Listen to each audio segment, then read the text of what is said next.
After the death of Kugisaki in the Jujutsu Kaisen story, one thing became apparent. Some of the main cast in the story are going to meet some horrible fate. This feeling didn't hit even when Nanami died, because you'd expect at least one major character to die in an arc such as the Shibuya incident, where the stakes are very high, so it would have felt kinda odd if no one had died. So the death of Nanami was kind of understandable, even though sad it may have been. But to add Kugisaki into that fray as well, that is Gege telling us this shonen story is a bit different from others, which I feel is a good thing and also a bad thing as well. The bad thing is that it risks making us lose interest in the story because a character you might relate to and might even be your favorite character will die, and this risks making us lose interest in the story. And a perfect example of this can be in the anime Akame ga Kill. In Akame ga Kill, the main cast gets killed off slowly one by one, and it feels like the story was doing this just for the sake of being different, and the emotional through line that was helping us get invested in the story fades away.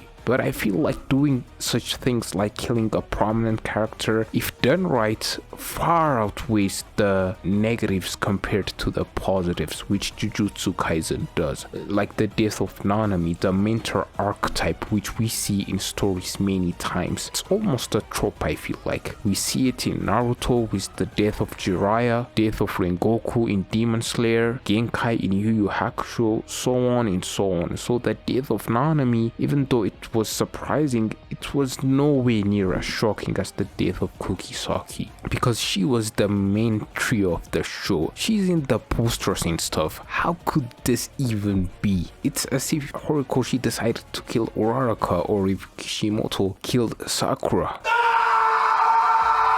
On second thought, that actually would have been good for the Naruto story. But I digress. Nobara Kugisaki's death put a strong tonal shift that was for the betterment of its story, in my opinion. I say this because post Kugisaki's death, when fights happen, you fear that this is just not some fight, that the good guys are going to come out of it unscathed. Even if they come out the victor, it won't be without a cost. Take the Todo Yuji versus Mahito fight and compare it to the Todo Yuji versus Hanami fight. The former is way better, and I'd say it's because it comes post Kugisaki's death, because now we understand that things can and will get real in Jujutsu Kaisen. And one thing this also helps in is that when fake out deaths happen and similar stuff of that ilk, especially at the end of an episode or a manga chapter for cliffhangers and stuff, it becomes way more effective because it leaves you at the edge of your seat wanting more. Take anime like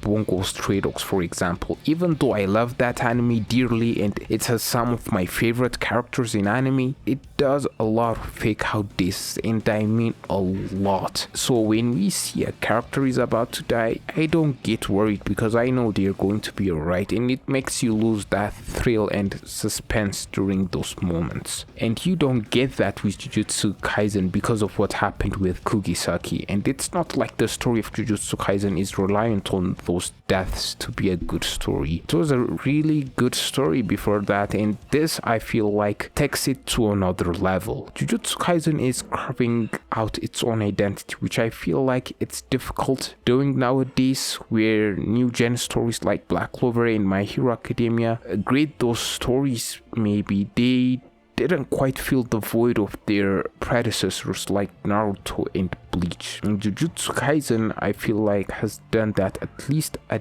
tad bit better than them. Another way Jujutsu Kaisen handles death that really surprised me and in no way I saw coming was, spoiler if you're an anime only, it was the death of Gojo Satoru. You know earlier how I talked about the mentor archetype dying being a trope in stories and it being understandable? Well, I think I should elaborate more. Nanami is the equivalent of Jiraiya in Naruto, still a mentor, but he's a side character, making his death in a high-stakes arc like Shibuya incident understandable. Gojo is the equivalent of Kakashi in Naruto, who is part of the main cast, so his death was kinda wild. And the worst thing about it was Gege tricked us. Gojo said that he beat him, and confidently at that. So after the crazy battle with Sukuna, when we see that he was cut in half just like that, damn.